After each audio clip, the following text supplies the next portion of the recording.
buenas noches, estimados televidentes y radioyentes. Una valoración de los recientes acuerdos logrados entre Irán y las 5 potencias internacionales y también el camino que debe conducir a la próxima reunión en Ginebra sobre el tema sirio en el mes de enero serán los temas fundamentales de esta mesa redonda de hoy, en la que tendré el placer de estar compartiendo los análisis con los colegas Ulises Canales, jefe editor de las redacciones internacionales de la agencia Prensa Latina, Jorge Luis Rodríguez, periodista y analista internacional del diario Juventud Rebelde, y Lionel Nodal, periodista y analista de temas internacionales, especialmente lo del Oriente Medio. Con ellos estaremos compartiendo nuestros próximos 55 minutos de programa. Los invito a que nos acompañe en este análisis de 2 importantes temas de la actualidad internacional de hoy.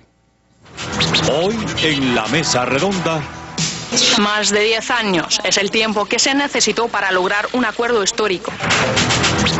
La voz más crítica ha sido la del primer ministro israelí. No es un acuerdo histórico, sino un error histórico, ha dicho Netanyahu. El canciller sirio Walid al-Mualem encabezará la delegación de su país a la conferencia de Ginebra II. Bueno, esos son algunos de los materiales que ustedes verán a lo largo de nuestro programa en la jornada de hoy, pero antes de entrar en el tema que nos convoca esta tarde, les propongo a empezar, como siempre, con la noticia del día. Mirando nuevamente hacia Honduras, un país que sigue viviendo la estela de las amañadas elecciones del pasado domingo y la controversia que sigue generando el resultado electoral. Veamos esta información en nuestra noticia del día.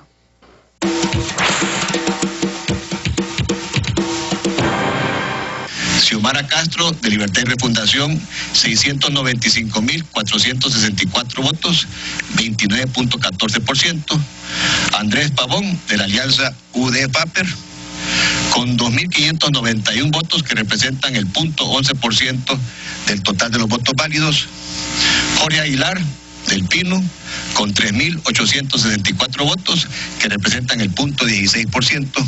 Y Juan Orlando Hernández, del Partido Nacional, con 841.662 votos, que representan el 35.26%. Tenemos procesadas el 75.35% de las mesas de todo el país. Y recibidas en nuestro sistema más del 80% de las actas de todo el país, ya en los 3 niveles.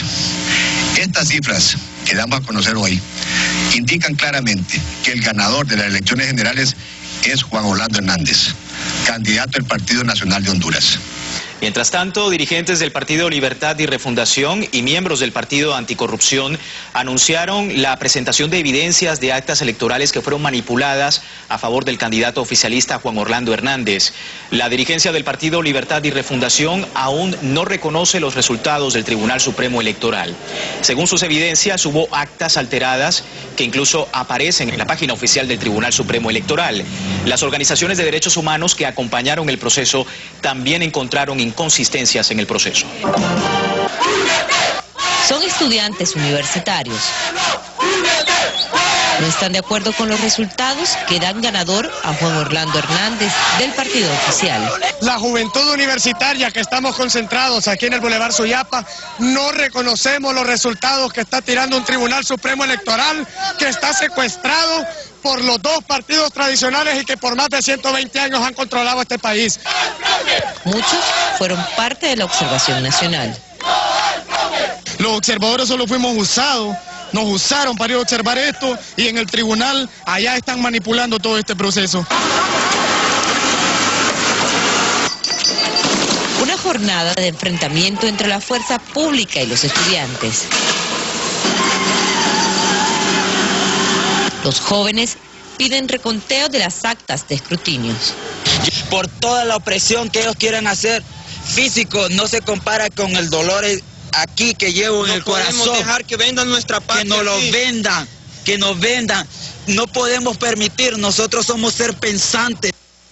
Mientras tanto, en el centro de acopio del ente comicial, iniciaron la revisión de las maletas electorales, que comenzaron a llegar del interior del país. Que chequeen una a una, los diputados, los alcaldes y los candidatos a la presidencia. Si hay un error, porque pueden haber errores de digitación, que vengan, presenten su reclamo y digan, mire, en vez de 12 me pusieron 2, ok, corrijámonos. Quienes no abandonan el proceso de revisión son los partidos políticos, en especial los que cuestionan los resultados. Usted no va a ver en Honduras a nadie alegre. Nadie está alegre porque gana el mismo partido de gobierno, es inconcebible. Entonces, en el caso de las personas que confiaron en nosotros y votaron por nosotros, todos sentimos en el fondo que algo raro está pasando en los resultados. Los universitarios se mantendrán en las calles. Es su manera de impugnar las elecciones. Cerca de 800.000 jóvenes forman parte del padrón electoral. Bueno, así estaba reflejando hoy Telesur los acontecimientos en Honduras. Hace poco más de una hora, la candidata Xiomara Castro de Zelaya del Partido Libre declaró en Radio Globo de Tegucigalpa, en unas declaraciones difundidas por las televisoras internacionales, que hoy lo que está pasando es que es definitivo. Aquí hay una dictadura que se ha ido estableciendo. Hoy nos robaron el triunfo, le robaron el triunfo al pueblo hondureño, dijo la candidata de la izquierda, quien señaló que presentará pruebas del fraude y que el viernes dará una conferencia de prensa con pruebas sobre lo que ha ocurrido en esta jornada electoral que ella califica de fraudulenta y que le han robado su triunfo electoral del pasado domingo. Mientras tanto, el ex juez español Baltasar Garzón dijo hoy que hubo claros indicios de manipulación y fraude electoral en los comicios del pasado domingo en Honduras, donde participó de una misión de observación internacional. Los resultados oficiales que le dan el triunfo al candidato oficialista, ya definitivos esos resultados, pues según el ex juez español Baltasar Garzón, pues no son claros. Dijo que el alcance no está todavía determinado, pero hubo compra de votos, compra de credenciales, hubo clara influencia e intentos de manipulación a través del conteo electrónico y la transmisión de las actas, declaró el ex magistrado español de visita ya ahora en Paraguay. Todos por unanimidad constatamos que hubo claros indicios de manipulación y de fraude electoral. El abogado demandó que estos temas deben investigarse como las fuentes de financiación de la campaña política, especialmente las del partido ganador, que no están nada claras, señaló el ex juez español Baltasar Garzón, quien participó de una misión de observación de la Federación Internacional de Derechos Humanos con un total de 11 personas de Canadá, Estados Unidos, España, Colombia, Suecia y Bélgica. Baltasar Garzón diciendo que hubo fraude en estas elecciones. Mientras tanto, el candidato del partido anticorrupción, Salvador Narralá, pidió hoy a sus seguidores seguir vigilando los conteos y transmisión de datos de las elecciones generales y dijo que impugnará los resultados de los comicios del pasado 24 de noviembre. Así lo ha informado también la corresponsal de Telesur en Honduras, Hilda Silvestrucci, quien señaló que Narralá pues pidió a sus seguidores seguir comprobando los conteos y la transmisión de los datos antes de este recuento final que ha hecho el Tribunal Supremo Electoral, dándole la victoria al candidato del Partido Nacional de Honduras. Situación que sigue bastante tensa en ese país y que por supuesto seguirá generando noticias en las próximas horas. Yo les propongo ahora entrar de lleno en el análisis de nuestro tema de hoy, las conversaciones de paz en Irán y en Siria, dos focos candentes de conflictos en la comunidad internacional hoy.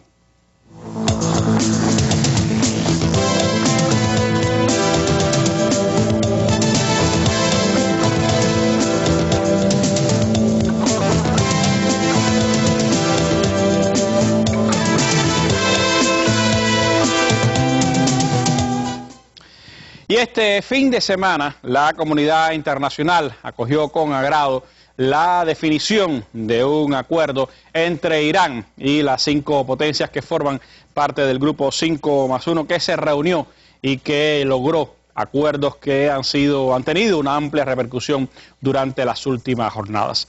Yo les propongo ver un material sobre este importante acuerdo y después poder valorar su alcance y las repercusiones que ha tenido con nuestros panelistas esta noche.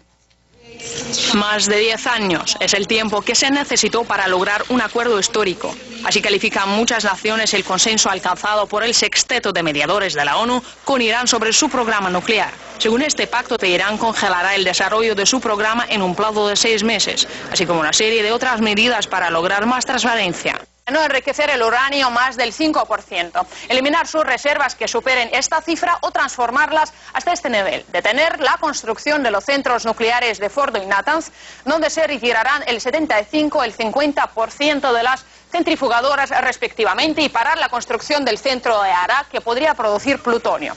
Otro compromiso es permitir el acceso al Organismo Internacional de la Energía Atómica para que controle las instalaciones y cree un sistema de vigilancia. A cambio, se permitiría al gobierno persa tener acceso a parte de los ingresos que les fueron negados debido a las sanciones, y la comunidad internacional levantará las restricciones de exportación de petróleo iraní.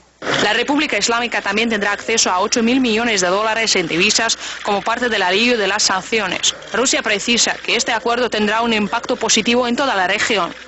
El acuerdo de Ginebra se alcanzó gracias al liderazgo mostrado por el sexteto, Irán y los representantes de la Unión Europea, contando con un enfoque constructivo, así como el arduo trabajo de los equipos de negociación. Este acuerdo implica una lista de medidas equilibradas y sin duda tendrá un impacto positivo en el desarrollo de la situación internacional, especialmente en Oriente Medio.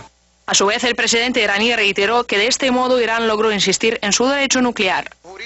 Al margen de interpretaciones, la prerrogativa iraní de enriquecer uranio en su territorio ha sido explícitamente estipulada por este acuerdo, subrayando que Irán seguirá adelante con su programa. En una señal del acercamiento alcanzado, Rouhani retuiteó los mensajes de felicitación enviados por los responsables de Exteriores británico y estadounidense.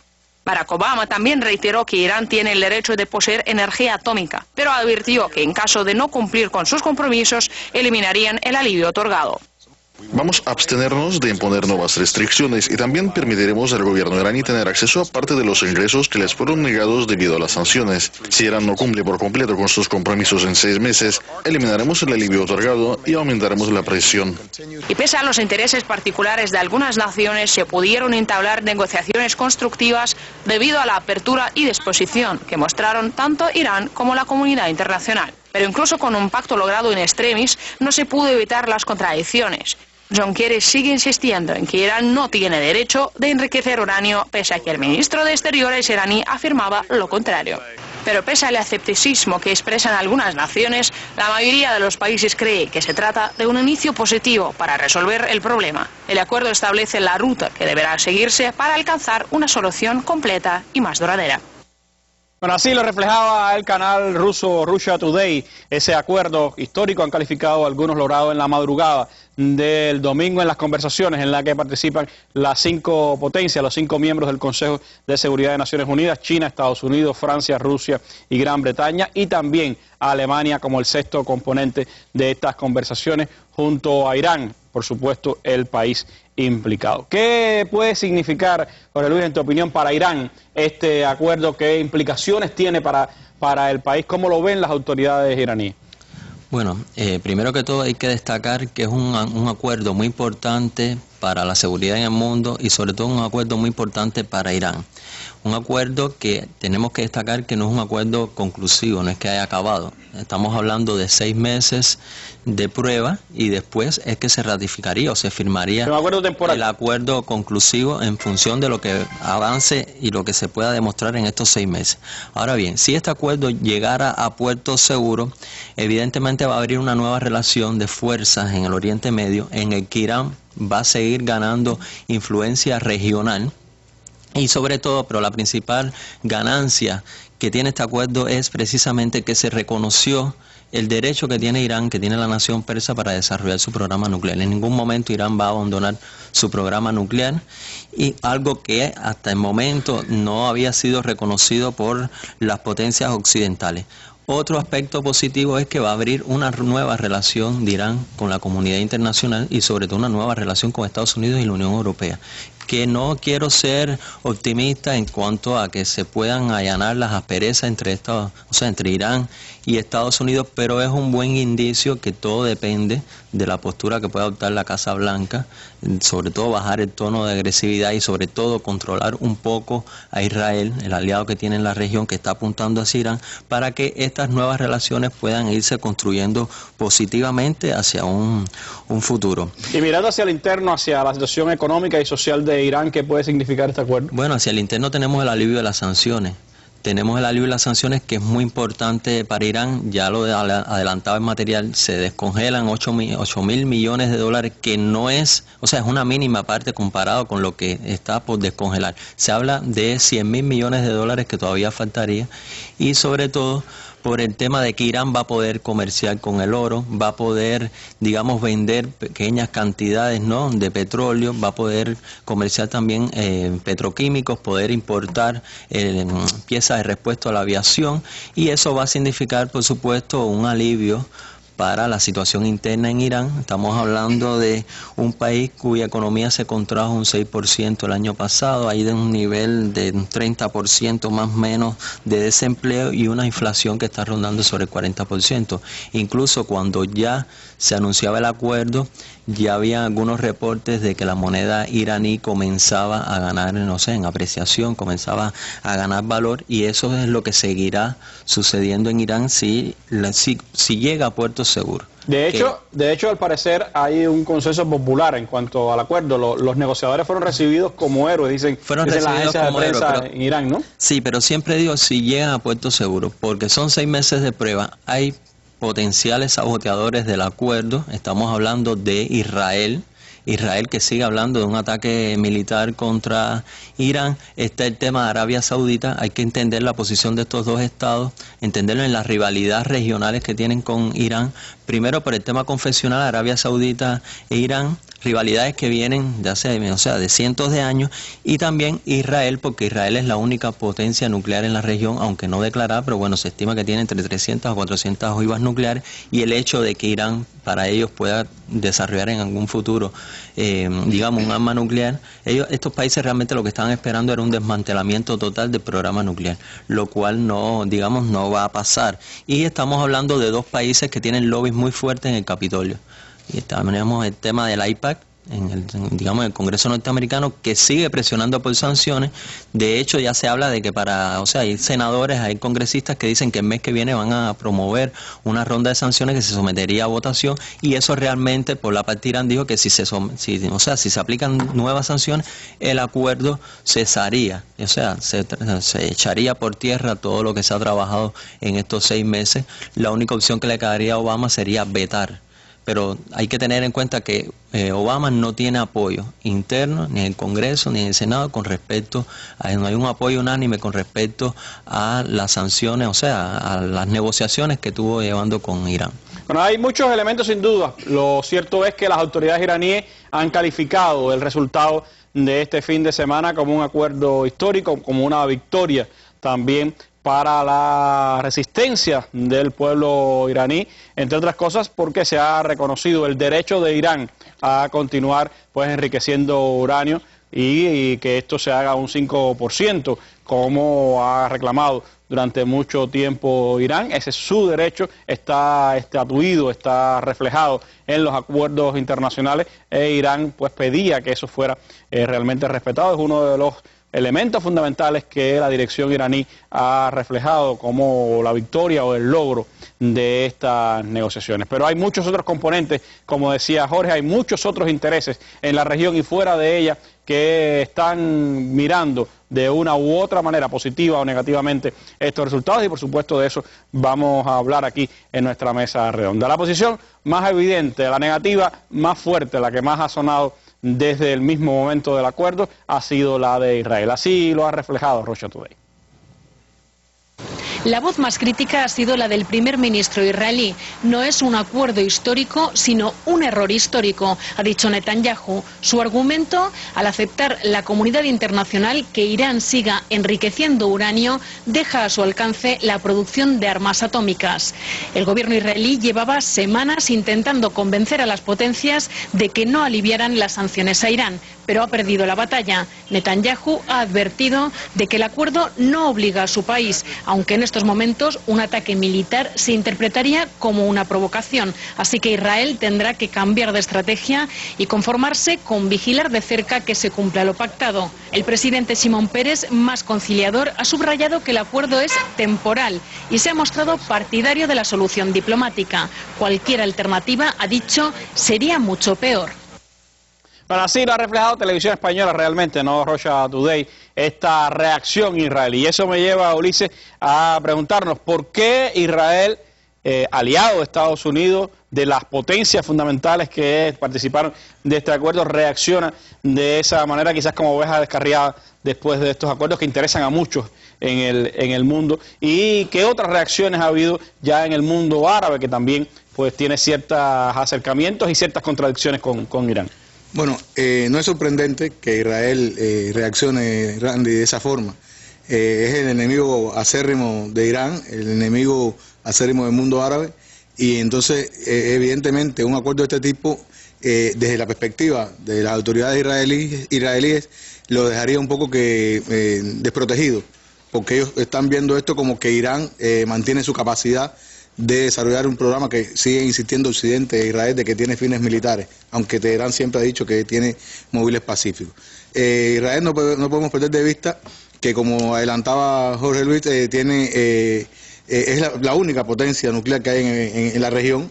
No somete a inspección su arsenal, no permite inspecciones. Sin embargo, se le ha estado insistiendo durante años a Irán que lo haga. Irán lo ha hecho, incluso aún así se le sigue juzgando. Israel no va a la Agencia Internacional de Energía Atómica, no va al Consejo de Seguridad, nadie le reclama. No proliferación, o sea, todo eso lo han ignorado y sin embargo se mantiene como aliado y tiene total apoyo por parte de Washington y de Occidente. Sería bueno señalar acá, se adelantaba incluso en el material, que el presidente israelí, con todo que su condición de premio Nobel lo hace a veces tener un lenguaje un poco conciliador y aparentemente noble, estaba hablando de que Irán debe terminar de promover lo que ellos entienden como terrorismo, deben terminar de promover las amenazas de una guerra nuclear y sin embargo no ha dicho ni una sola palabra de los asesinatos selectivos que ha practicado y se sabe, está probado que ha practicado Israel contra científicos nucleares iraníes en años atrás. Tampoco ha dicho ninguna palabra de rechazo, digamos, a las amenazas de Netanyahu de poder atacar, tomarse la atribución de atacar plantas nucleares iraníes si entendiera que está su seguridad amenazada.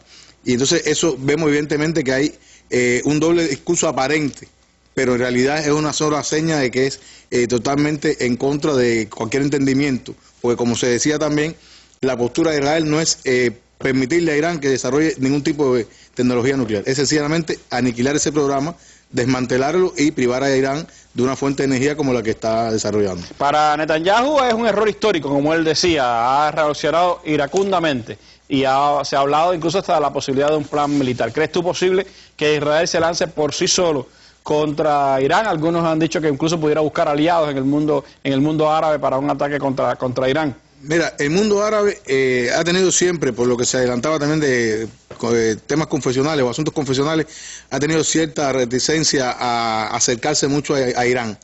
Pero no creo que esa reticencia la lleve a aliarse a un enemigo común que tienen muchos de ellos, incluso con esa diferencia que es Israel, se sabe. Eso es por un lado. O sea, yo no veo probable, no veo ni a mediano ni a largo plazo una alianza árabe-israelí contra Irán. No me parece a mí que sea viable. Pero por otro lado, también no se puede olvidar de que países que han reconocido, han estado apoyando a Israel, como la misma Gran Bretaña, el Reino Unido, el canciller, el ministro de Relaciones Exteriores, William Hague, le advirtió a Israel, a raíz de ese discurso tan beligerante, tan confrontativo, que no se iba a permitir bajo ningún concepto que nadie, incluido Israel, incluso lo mencionó así, pudiera socavar lo que se logró en Ginebra el pasado fin de semana. O sea, yo no creo que tenga Israel, hay incluso analistas que hablan de que Israel se quedó casi solo en el mundo en cuanto al rechazo que ha hecho a este acuerdo, que sabemos que es preliminar, pero que pudiera llevar a más. No creo que Israel tenga en estos momentos ningún tipo de sustento, de apoyo para poderse lanzar.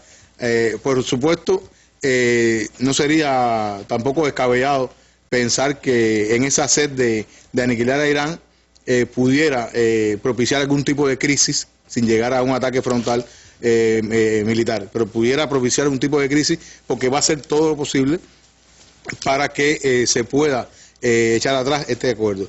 Es bueno señalar que incluso Netanyahu habló al día siguiente de acordarse esto en Ginebra con Obama por teléfono y dentro de las cosas que dijo anunció que va a enviar la próxima semana un equipo encabezado por su asesor de seguridad para ver cómo puede incidir, cómo puede dejar clara la mano israelí en el eventual acuerdo definitivo que se pretende seguir negociando con Irán y el grupo 5+1.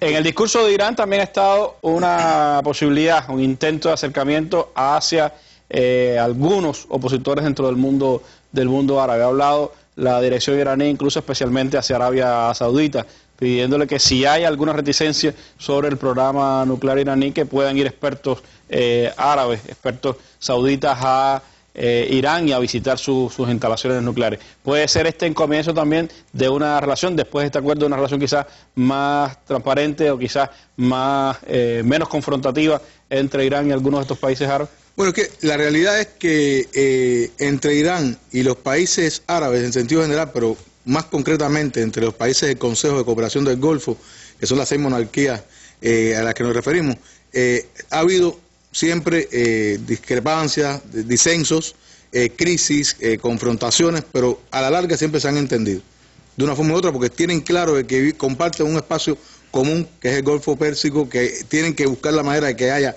estabilidad en la zona por donde transita un altísimo volumen de petróleo que se comercializa a nivel mundial. Entonces, a todos les interesa que haya entendimiento. Y los discursos son a veces beligerantes, amenazadores, pero al final llegan siempre a entenderse. Es bueno señalar que incluso Arabia Saudita, que de primer momento reaccionó un poco que con demasiada cautela, con una moderada, digamos, un moderado optimismo a este acuerdo, al final terminó diciendo que si todo sigue como va, es un buen acuerdo. Países como Kuwait, Emiratos Árabes Unidos, también se han pronunciado. Al principio se mostraron muy cautelosos e incluso guardaron silencio, y después reaccionaron diciendo que en efecto que es un tema que vale la pena seguir de cerca y que es un buen primer paso. Hoy se reunieron en Kuwait justamente los cancilleres del Consejo de Cooperación del Golfo, más los de Jordania y Marruecos, en una reunión que no tiene necesariamente que ver con esto, pero iban a analizar temas regionales, y según los cables también salió a relucir, digamos, como tema colateral, el tema del acuerdo entre Irán y el grupo 5+1. Por otro lado, Obama hoy tuvo conversación, llamó por teléfono al rey Abdullah de Arabia Saudita, según informaba la agencia oficial de noticias de ese país, y estuvieron hablando de temas de interés común. No mencionaron por su nombre el tema del acuerdo de Irán, pero evidentemente temas de interés común y temas de interés regional, está claro que el tema este salió a flote. Gracias, Ulises, por el comentario.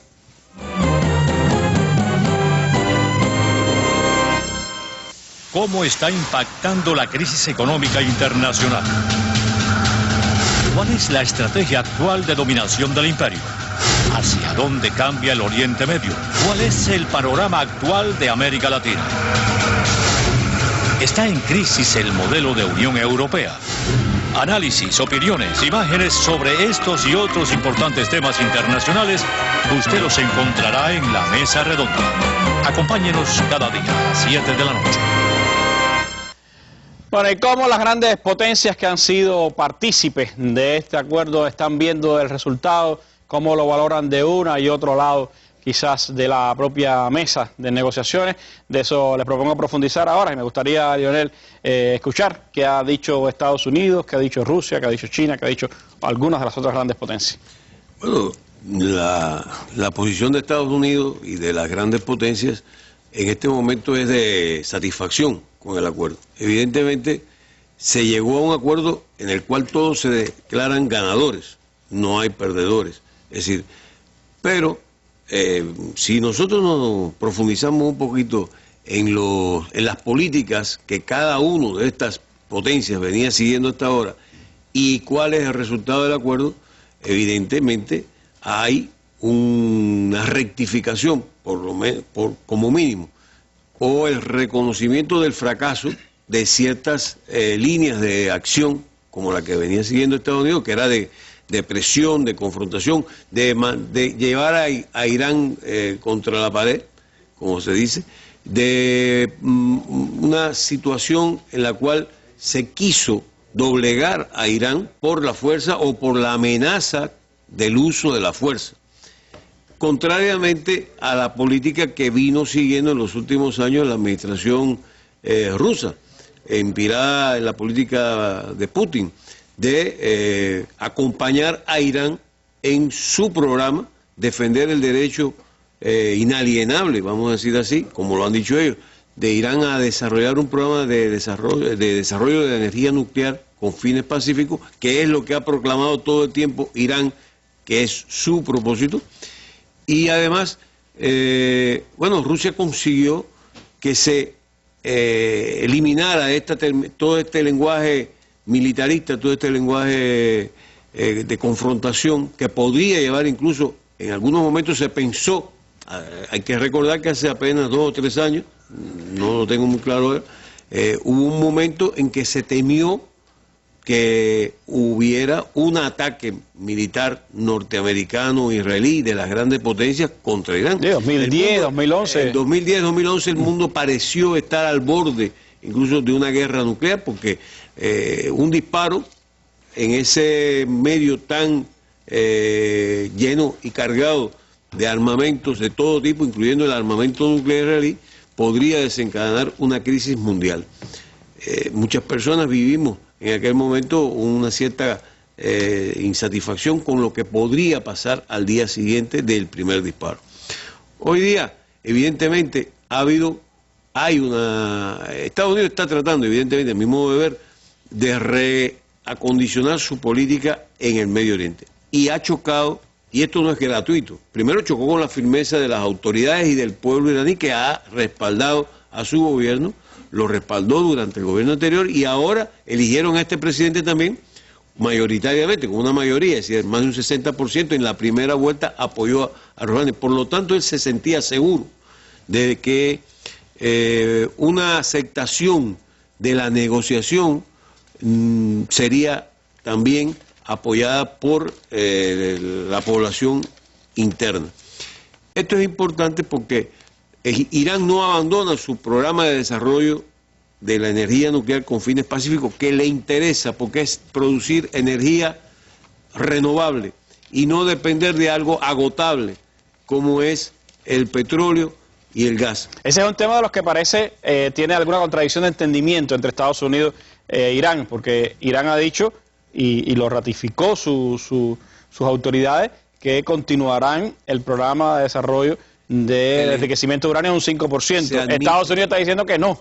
Bueno, como siempre ocurre en todos estos eventos, en todos estos acuerdos internacionales, lamentablemente, especialmente en el caso del Medio Oriente, ocurre que a veces entre la versión en inglés que se hace de un documento, que es el mismo documento que se debe versionar en francés y en los restantes idiomas, en este caso habrá que hacer 6 versiones para cada uno de los idiomas, o 7 de los participantes.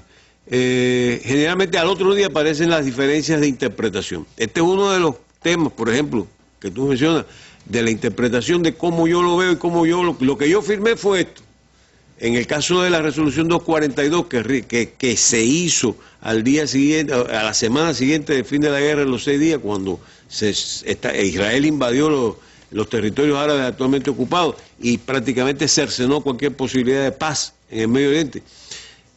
La resolución 242 exige la retirada inmediata e incondicional de Israel a los territorios que ocupaba antes, a las fronteras antes del 67. Bueno, en la versión inglesa se dice que no, que ellos no interpretan que eso sea así, y así comienza un ciclo que se mantiene ya durante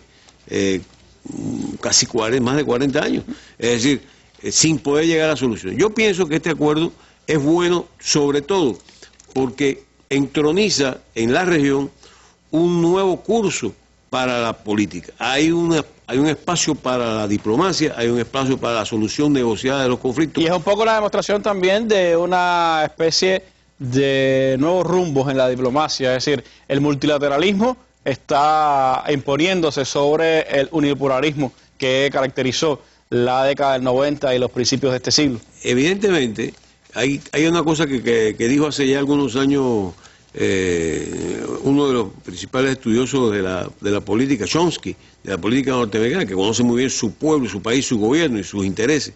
y dijo que Estados Unidos considera a la comunidad internacional lo que están de acuerdo con él. Y la inestabilidad, todo lo que va en contra de los intereses de Estados Unidos. El terrorismo, todo lo que no va con la política norteamericana. Es decir, en este caso, Irán se está consolidando como un país que puede generar estabilidad.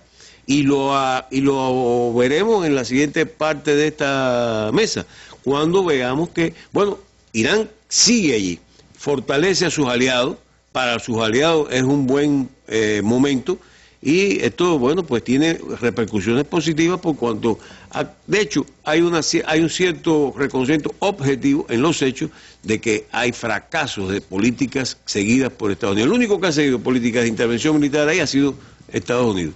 Bueno, pues hay que seguir sin dudas estos acontecimientos. Está el acuerdo temporal que se ha logrado por 6 meses, que puede representar el inicio de un acuerdo final para la solución de este ya largo conflicto y que satisface, al parecer, a cada una de las partes que ha participado. Ha habido reacciones de otras partes de la comunidad internacional. En Asia ha habido importantes declaraciones. China, por ejemplo, ha ratificado la importancia de este acuerdo. Lo han hecho también otras potencias asiáticas. Lo ha hecho también Siria, que se ha dicho pues reconfortada con este acuerdo de Irán y que es una demostración de que se puede dialogar y se puede buscar soluciones por la vía diplomática. Y yo les propongo entonces hablar de Siria, de ese otro componente de la situación en el Oriente Medio que está buscando una solución pacífica a un ya largo conflicto en ese país. Les propongo hacer un breve alto y que usted nos siga acompañando aquí en la Mesa Redonda. Cada viernes a las 7 de la noche se pondrá a debate sobre la mesa un tema de interés social. Valores, ilegalidades, indisciplinas. Nuestra actuación como sociedad vista desde la perspectiva de periodistas de diversos medios de comunicación y otros profesionales reconocidos. También estará en el debate la opinión de nuestro pueblo a través del correo electrónico, la llamada telefónica o la cámara en la calle. Cada viernes a las 7 de la noche, un tema sobre la mesa. Acompáñenos.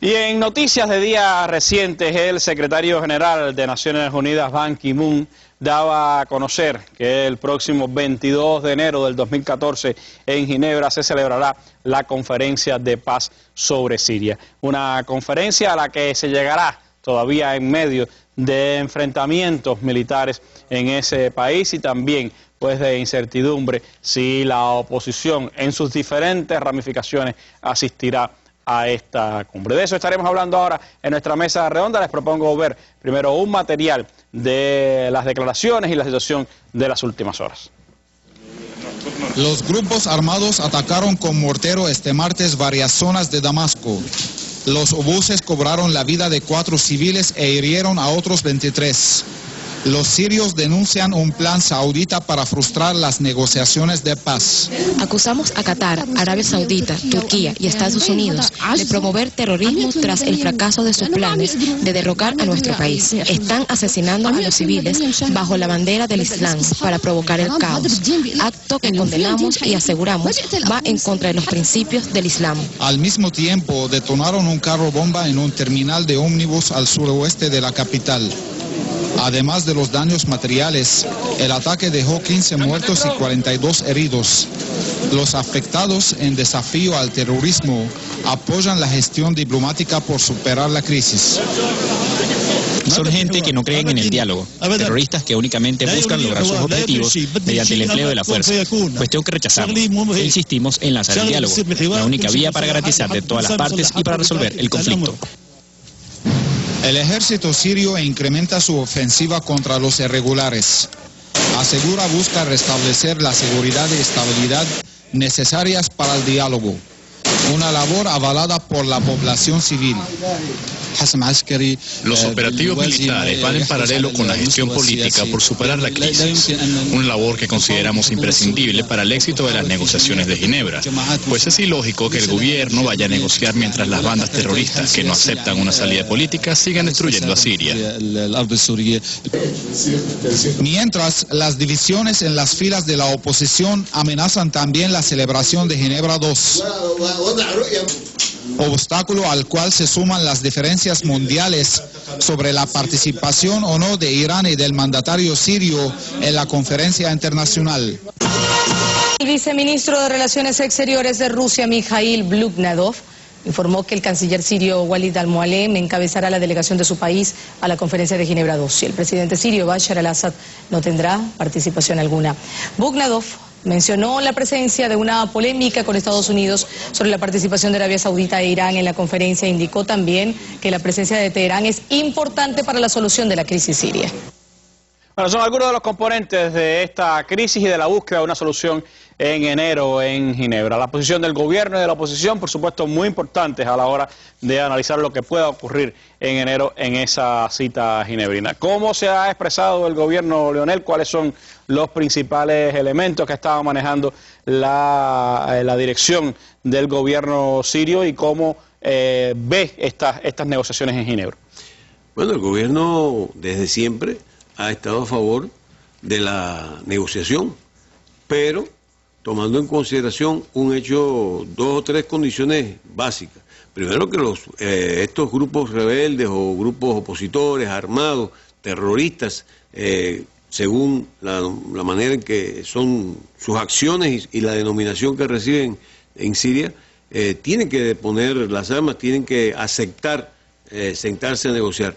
Hoy en día el problema principal para estas negociaciones, el obstáculo mayor sigue siendo la variedad y la diversidad que hay en esta oposición. Es decir, tenemos ahí grupos que están por la violencia, extremistas yihadistas, elementos que están combatiendo a toda costa, y otros grupos opositores internos que están a favor de la negociación. El gobierno, por su parte, ha dicho que negociará. Ha fortalecido su posición, está cada vez más cómodo en su posición por cuanto las victorias militares obtenidas en los últimos meses, y en esto también juega lo que estábamos hablando en el segmento anterior, es decir, aquí Siria y el gobierno sirio han contado con 2 aliados externos fundamentales: Irán, Rusia y, en cierto modo, también las llamadas fuerzas de Hezbollah en el Líbano. Los asocian con criterios confesionales, porque son, digamos, en el caso de Irán y de Hezbollah, porque son fuerzas chiitas. Yo diría que son, como ellos se autodenominan, y creo también comparto el punto de vista, parte de lo que ellos llaman el frente de la resistencia, que son las personas, son los grupos, los países o grupos políticos que han mantenido una posición firme en los últimos 10, 20, 30 años frente al expansionismo de Israel y de Estados Unidos en la región, que han estado en una confrontación permanente en defensa de sus intereses nacionales. En Siria se conformó, de hecho, detrás del gobierno, una alianza, una coalición de fuerzas patrióticas y nacionales, que son las que sostienen a ese gobierno en el país, en el poder. Y las últimas victorias militares, ya no solo en zonas tradicionalmente controladas por el gobierno, sino en posiciones donde se habían fortalecido estos grupos armados desde el exterior, en los cuales hay gran cantidad de mercenarios, pues le han aceptado fuertes golpes, lo reconoce la prensa occidental. Recientemente en Kalamún, una ciudad próxima a la frontera libanesa, que es clave para el tránsito hacia el norte, hacia Alepo y otras zonas del norte, a Latakia.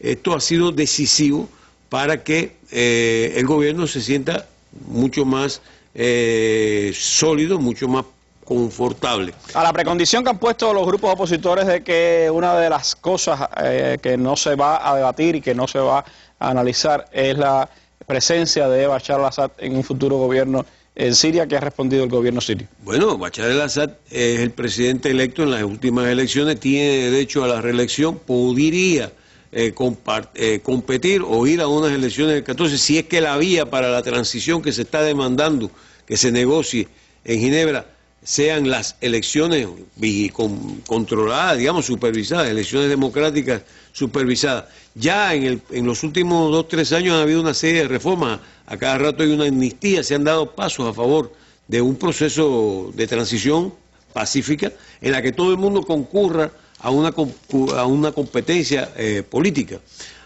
Por lo tanto, él tiene derecho a competir o a aspirar a la presidencia, pero suponiendo que las cosas no sean tan cómodas para él, puede un otro representante del partido VAS aspirar a la presidencia y no habría ningún problema. El hecho de que el canciller sea el que vaya ahora a las negociaciones es importante, es un hecho significativo. Hay que ver realmente cómo se sigue manifestando en el ámbito, en el terreno militar, y si se puede llegar o no a un alto al fuego, que es una de las cosas que se solicitan como paso previo a las conversaciones en Ginebra. ¿Eso sería posible en medio de esa diversidad que tiene la oposición hoy, Ulises? ¿Cómo se han manifestado esas diferentes tendencias de cara a estas conversaciones en Ginebra en enero próximo?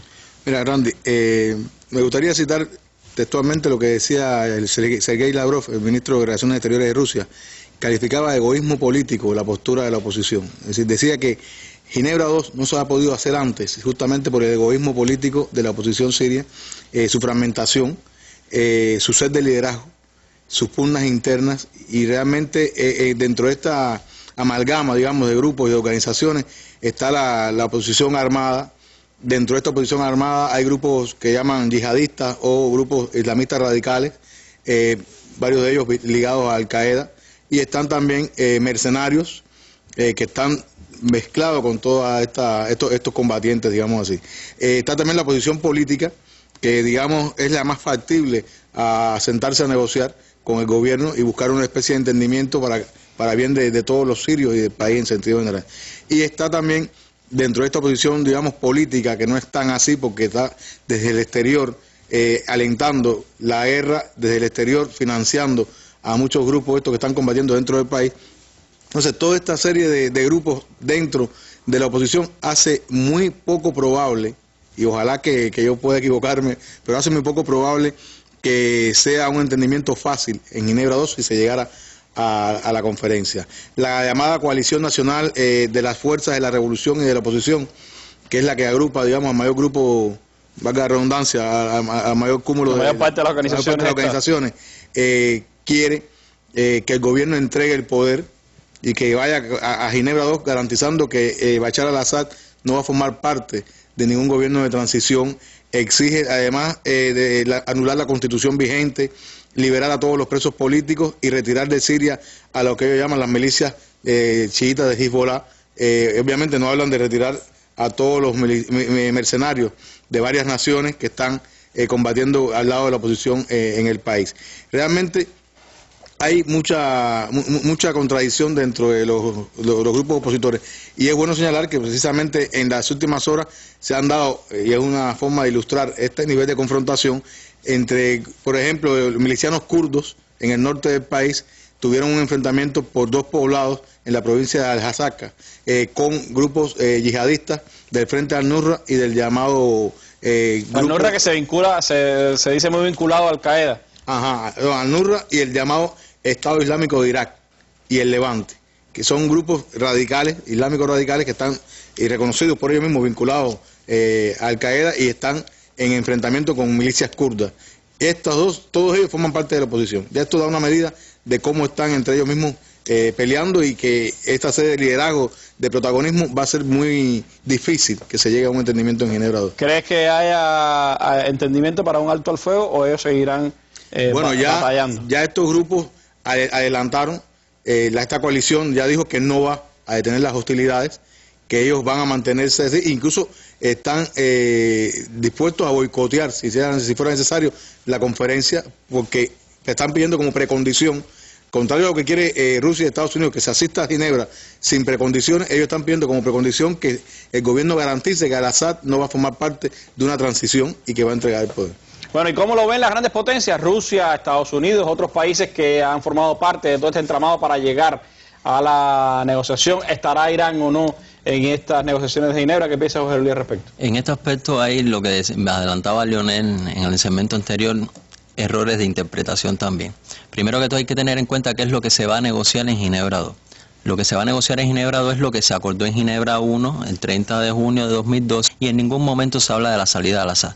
Se habla de formar un gobierno transitorio, de cesar las hostilidades y otros aspectos como la ayuda humanitaria, el libre movimiento de periodistas y otros temas que se tienen en ese acuerdo, pero en ningún momento se habla de la salida al Assad. Un gobierno de transición formado por elementos del gobierno actual y de la oposición en toda su diversidad, pero en ningún momento se habló de que Bashar al-Assad tenía que entregar el poder. Evidentemente, Estados Unidos y otros países, otras potencias como Francia, lo que están tratando es de conducir las negociaciones a la salida de Bashar al-Assad, a la caída del régimen, del status quo en Siria, y eso es como ellos lo están interpretando. Por eso precisamente es que las milicias o estos grupos radicales también se sienten envalentonados a no deponer las armas, porque Estados Unidos por una parte, tiene una actitud ambigua. Por una parte dice que sí, dice estar convencido que no hay otra solución que una salida política, pero al mismo tiempo estaban ofreciendo declaraciones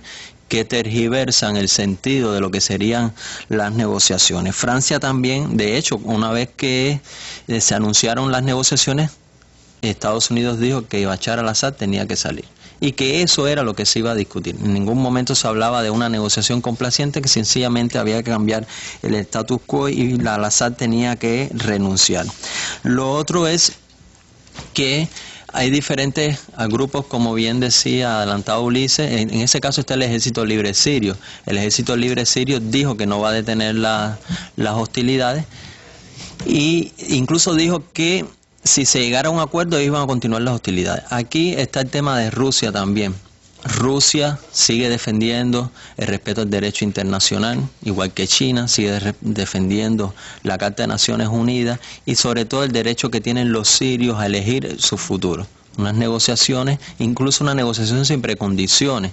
Ahora, yo tengo esperanzas, quiero ser optimista y pensar que Rusia va a lograr sentar a todo el mundo en la mesa de negociaciones. Hay varios antecedentes en relaciones internacionales en las que Rusia ha tenido éxito, logró evitar una intervención norteamericana en Siria, logró el acuerdo para inspeccionar y el desarme químico en Siria, ahora también tenemos el acuerdo con Irán. Hay que ver la capacidad negociadora que puede tener Rusia para lograr sentar a todos los elementos. Rusia incluso ha ofrecido se ha ofrecido para acoger a estos grupos de la oposición, para acercar posiciones, para que esta oposición llegue cohesionada, llegue con una misma línea de pensamiento, pero realmente lo que está chocando ahí es su fragmentación y su sed de liderazgo. Tal parece que quieren llegar quieren de un golpe llegar a la presidencia de Siria y ni tan siquiera se conforma con empezar desde abajo una participación política. Pero no hay duda que para cualquier acuerdo que sea duradero, también otros componentes regionales como el caso de Turquía, el caso de la propia Arabia Saudita y el caso de Irán van a ser imprescindibles a la hora de la negociación. De hecho, hay una gran discusión en torno a Irán. Hay países como Arabia Saudita que se resisten a que Irán participe en la negociación, pero es que Irán está demostrando que tiene que participar en la negociación. Como mismo es obvio y es válido que participe Arabia Saudita, porque Arabia Saudita, Turquía y otras series de países son los que están dando el dinero para financiar estas armas. Ahora, yo espero que sí, todo depende de a dónde van las negociaciones. Lo que hay que tener claro que Estados Unidos lo que está tratando es por la vía política lograr lo que no logró por la vía armada. Ellos ven este proceso de negociación como la vía para sacar a Bashar al-Assad del régimen.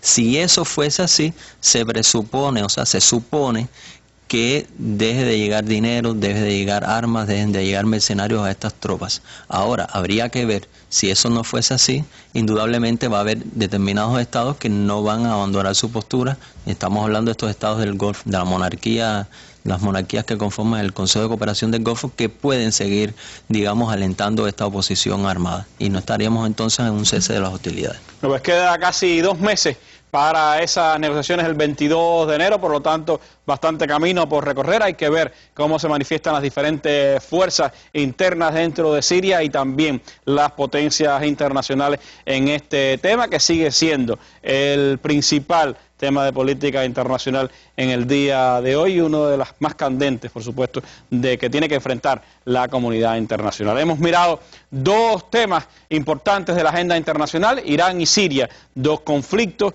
que están buscando una solución y en el que la comunidad internacional pues tiene que mostrar también capacidad de negociación y de atención a estos dos importantes temas. Un mundo multipolar que está reflejándose precisamente en estas negociaciones de paz que han tenido y están teniendo lugar. Dos elementos que hemos analizado hoy y que le agradezco muchísimo pues a Leonel, a Ulises y a Jorge Luis por habernos ayudado a acercarnos a este importante tema. Nos despedimos, mañana estaremos de nuevo con ustedes, lo hago invitándolos a que esta noche 9:30 por el canal Educativo 2 vean la Mesa Redonda Internacional de Telesur, donde estaremos hablando sobre China y también las transformaciones que tienen lugar en ese país. Me despido con las imágenes del día. Los universitarios capitalinos hoy les rindieron tributo a los 8 estudiantes de medicina. Nos vemos mañana. Muy buenas noches.